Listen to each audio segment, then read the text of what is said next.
प्यारे विद्यार्थियों, आज की ऑनलाइन क्लास में आप सभी का स्वागत है। आज हम कक्षा 6 व 7 की गणित कार्य पुस्तिका प्रवाह पर आधारित वर्कशीट नंबर 26 को हल करेंगे। इसके अलावा के बाकी के वर्कशीट का सलूशन अगर आप देखना चाहते हैं तो आप इस वीडियो के डिस्क्रिप्शन में जाइए, वहां पर आपको सारे वर्कशीट के लिंक मिल जाएंगे सलूशन पर आधारित। तो आइए स्टार्ट कर लेते हैं। कार्यपत्रक 26 जिसका कठिनाई स्तर है सरल, दक्षता 3 अंकों तक की संख्याओं के गुणा की समझ विकसित कर पाना।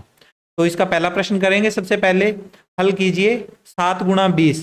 ये पहला प्रश्न हमें पहले से सोल्व करके दिया हुआ है। 7 का 20 से गुणा करना है, लेकिन गुणा करने का तरीका यहाँ पर अलग तरह से हमें दिया हुआ है, उसके अनुसार बाकी के प्रश्न हमने हल करने हैं। तो क्या लिखा हुआ है? 7 गुणा 20। 20 को हम लिख सकते हैं 2 गुणा 10। 20 को 10 के गुणज के रूप में लिख दिया, 2 गुणा 10। फिर आगे 10 को तो छोड़ दिया और बाकी 7 और 2 का गुणा करके 14 बना लिया। 7 दूनी 14, 14 का गुणा 10 के साथ किया। तो किसी भी संख्या का 10 से गुणा करते हैं तो एक जीरो बढ़ जाती है, बस 14 का गुणा 10 से करा तो एक जीरो साथ में लगा दी। ठीक है, इस कॉन्सेप्ट को ध्यान में रखते हुए हमने बाकी के गुणा करने हैं। तो इसका सेकंड प्रश्न जो दिया हुआ है 6 गुणा 50, इसको क्या लिखेंगे? 6, इसको लिखेंगे अपने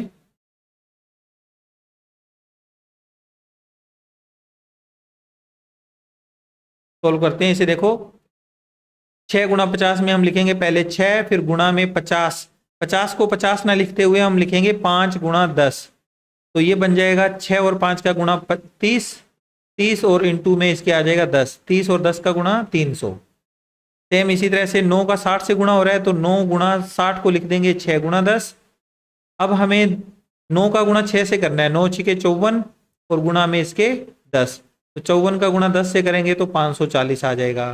फिर है 8 का गुणा 90 के साथ, 8 गुणा 90 को लिखेंगे 9 गुणा 10। तो ये बन जाएगा 8 और 9 का गुणा 8 में 72 और गुणा में आगे 10। 72 का 10 से गुणा करेंगे तो आएगा 720। फिर है आखिरी इसमें सवाल 5 का गुणा 90 से। तो 5 का गुणा 90 से ना करके 9 गुणा 10 से करेंगे। तो 5 और 9 का गुणा पहले करेंगे, 5 में 45 और गुणा में आगे 10। 45 का 10 से गुणा 450। तो ये इस तरह से हमने इसका पहला प्रश्न कर लिया। अब आगे चलते हैं इसका सेकंड क्वेश्चन करने के लिए। सेकंड प्रश्न में हमें दिया हुआ है खंड कै का खंड ख से मिलान कीजिए।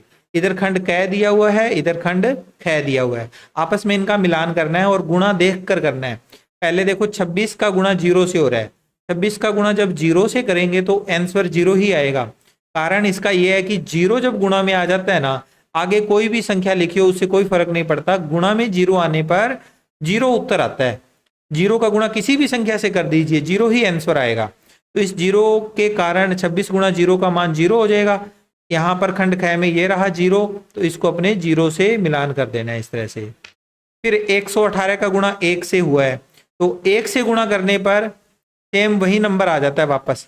118 का 1 से गुणा करेंगे तो 118 आएगा। खंड ख में 118 ये लिखा हुआ, इसको हम 118 से मिलान कर देंगे। 9 का गुणा 16 से, 16 का 9 से गुणा या 9 का गुणा 16 से, बात एक ही है। गुणा करेंगे 16 में 144 होता है, तो इसको 144 के साथ मिलान कर देना है। 15 का गुणा 15 से करेंगे तो 15 इंटू 15 225 होता है। वैसे भी देखोगे तो एक ही संख्या रह गई, तो ये आपस में मैच हो जाएगी 225 के साथ। ठीक है, अब सवाल नंबर 3 करेंगे। सवाल नंबर 3 में लिखा है हल कीजिए, इनका गुणा करके आंसर बताना है। इनका भी गुणा करके आंसर निकालने हैं। तो देखो इस गुणा के नीचे इतनी जगह नहीं है कि हम पूरा प्रोसेस इसको पूरी कैलकुलेशन कर सकें, तो हम इसको साइड में करेंगे तो डायरेक्ट यहाँ पर केवल उत्तर लिखेंगे। 45 का गुणा जब हम 21 के साथ कर रहे हैं तो पहले 1 से गुणा करना पड़ेगा, फिर 2 से गुणा करना पड़ेगा। तो हम करते हैं 45 का गुणा 1 से। 1 का गुणा 5 से करेंगे 5 आएगा, ये इधर मैं रफ कार्य कर रहा हूँ 5। फिर 1 का गुणा 4 से करेंगे 4 आएगा। फिर जब हमने 1 गुणा कंप्लीट कर लिया, अब 2 का गुणा जब स्टार्ट करेंगे तो यहां पर आपको एक गुणा का निशान लगा देना है। यहां पर गुणा या 0 लगाना होता है। ये क्यों लगाना होता है, इसका एक रीजन होता है। पहले हमने इकाई का अंक का गुणा किया था तो हमने कुछ भी कार्य नहीं किया। अब दहाई का अंक यानी 2 का गुणा कर रहे हैं। वास्तव में हम यहाँ 2 का गुणा नहीं कर रहे, हम यहाँ पर 20 का गुणा कर रहे हैं। तो 20 की जो 0 है, यहाँ पर 0 हमने क्रॉस के रूप में या 0 के रूप में पहले से लिखनी होती है। अब देखो 2 का पहाड़ा पढ़ेंगे हम। 2 5 10, 10 का 0, हासिल बच गई 1, 2 चौके 8, 8 और 1 हासिल 9।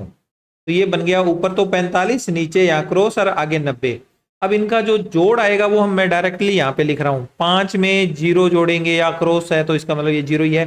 5 का 5 आ जाएगा यहाँ, 4 और 0 4, और 9 का 9 आगे आ जाएगा। तो इसका उत्तर आ गया 945।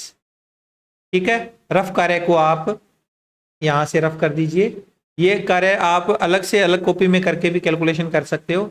अब 71 का गुणा 82 से करना है तो पहले हम 2 से गुणा करेंगे, फिर 8 से गुणा करेंगे। 2 का गुणा करते हैं, पहले 1 से होगा, 2 एकम 2, फिर 2 का गुणा 7 से होगा, 2 7 14, फिर यहाँ पर एक क्रॉस लगा देंगे, और फिर 8 का गुणा करेंगे, 8 एकम 8, 8 7 56, 56 का 56 आएगा। और इसका अब कर दीजिए जोड़, 2 में क्रॉस है यानी कि 2 ही आएगा। 4 और 8 12, 12 का 2, हासिल बच गई 1, 1 और 1 2, 2 और 6 8, हासिल बच गई कुछ भी नहीं, तो 5 का 5 आ जाएगा। 5822 इसका आंसर आया। रफ कार्य को फिर से यहाँ से इरेज कर देते हैं, हटा देते हैं। फिर इसका अगला प्रश्न, इसमें 135 का गुणा 12 से करना है। तो 135 में हम पहले 2 का मल्टीप्लाई करेंगे, फिर 1 का गुणा करेंगे। 2 का गुणा करते हैं, 2 5 10, 10 का लगा 0, हासिल 1, 2 3 6, 6 और 1 हासिल 7, फिर 2 का गुणा 1 से करेंगे, 2 एकम 2। अब 2 का गुणा कंप्लीट हो गया तो यहाँ एक क्रॉस का निशान लगाएंगे। 1 का गुणा करेंगे 5 के साथ, 5 एकम 5, 1 का गुणा 3 से करेंगे 3 आएगा, 1 का गुणा 1 से करेंगे 1 आएगा।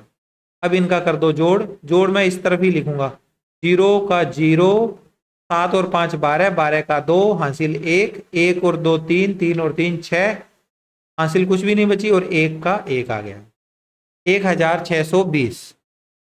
ये रफ कार्य भी यहाँ से इरेज हो जाएगा। उसके बाद आखिरी है 500 का गुणा 13 के साथ। तो पहले हम 3 का गुणा करेंगे, 3 का गुणा 0 से करेंगे 0, 3 का गुणा अगले 0 से करेंगे 0, 3 का गुणा 5 से करेंगे 3 5 15। ठीक है, फिर एक क्रॉस, फिर 1 का गुणा करेंगे 0 से 0, 1 का गुणा इस 0 से किया 0, 1 का गुणा 5 से करेंगे 5। अब इनका कर दो जोड़, 0 के सीध में 0, 0 के सीध में 0, 5 और 0 5, 1 और 5 6, तो ये आ गया 6500। यहाँ से भी हम रफ कार्य को कर देंगे इरेज। ठीक है, ये हमारा पहला तीसरा प्रश्न था, उसके चारों पार्ट हो गए। अब हमारा इसके बाद चौथा प्रश्न है, वो देख लेते हैं। चौथे प्रश्न में हमसे पूछा गया है, उदाहरण को देखकर छुटी हुई संख्या लिखिए। उदाहरण को देखकर छुटी हुई संख्या बतानी है। देखो 120 है, ये 120 हमारी मेन संख्या है। इस 120 को अलग अलग तरह से लिखा जा सकता है, गुणज के रूप में, गुणनखंडों के रूप में। 60 गुणा 2 120 होता है, 120 गुणा 1 ये भी 120 होता है, 30 गुणा 4 ये भी 120 होता है, और 40 गुणा 3 ये भी 120 ही होता है। यानी 120 को अलग अलग गुणनखंडों में बांटा गया है। सेम इसी तरह से हम यहाँ पर जो खाली स्थान है उनको कंप्लीट करेंगे। 270 है हमारे पास, तो 270 के गुणा में, अब देखो एक 270 बनाने के लिए यहाँ कौन सी संख्या आएगी जिसका गुणा करने पे 2 गुणा में है, 2 से गुणा किया हुआ है, तो 135 का दुगुना होता है ये, 135 का 2 से गुणा। ठीक है, 135 का 2 से गुणा करेंगे 270 आएगा।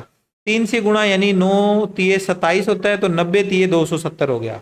5 से गुणा करने का मतलब यहाँ 54 आएगा, 54 का गुणा 5 से करते हैं तो आता है 270। 10 से गुणा करने का मतलब 27 आएगा, यहाँ 27 दहाए 270। ठीक है, ये तो सवाल था जिसमें हमें एक साइड वाले गुणनखंड दे रखे थे, दूसरे गुणनखंड हमने लिखने थे। 320 में ऐसा नहीं है, पूरा का पूरा ही ये सारे मान ही गायब है, तो हमें अब यहाँ पर अपनी मर्जी से लिखने हैं।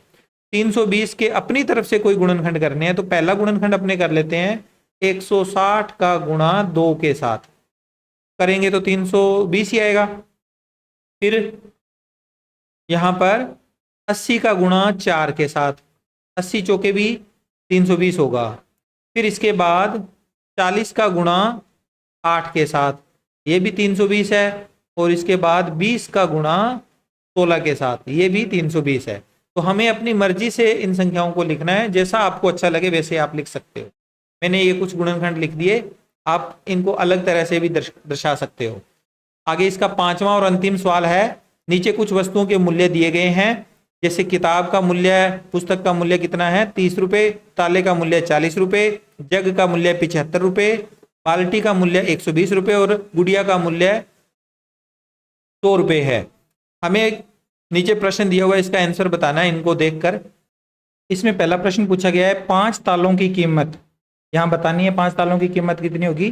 तो ऊपर आकृति में देखो एक ताला 40 रुपए का है, 5 तालों की कीमत निकालनी है तो 5 से इसका गुणा कर दो, 40 का गुणा 5 से करेंगे तो आ जाएगा 200 रुपए। 5 तालों की कीमत कितनी हुई 200 रुपए हुई। फिर है 2 जगों की कीमत, एक जग 75 रुपए का है तो इसका दुगुना कर देंगे, 2 से गुना करेंगे तो 75 का डबल करते हैं 150 आएगा, 150 रुपए। फिर है आगे तीसरा प्रश्न, 3 किताबों की कीमत, एक किताब कितने रुपए की है 30 रुपए की, 3 किताबों का मूल्य निकालना है तो 3 से गुणा करेंगे, 30 का गुणा 3 से किया 90 आ गया, 90 रुपए 3 किताबों की कीमत मिल जाएगी। ठीक है, तो ये हमारा कार्यपत्रक यहाँ हो गया है कंप्लीट। अगला कार्यपत्रक आप देखने के लिए स्क्रीन पर दिखाई दे रहे कार्यपत्रिका वाले निशान पर क्लिक करें, वहां से नया कार्यपत्रक आपका प्ले हो जाएगा। Thank you, bye bye.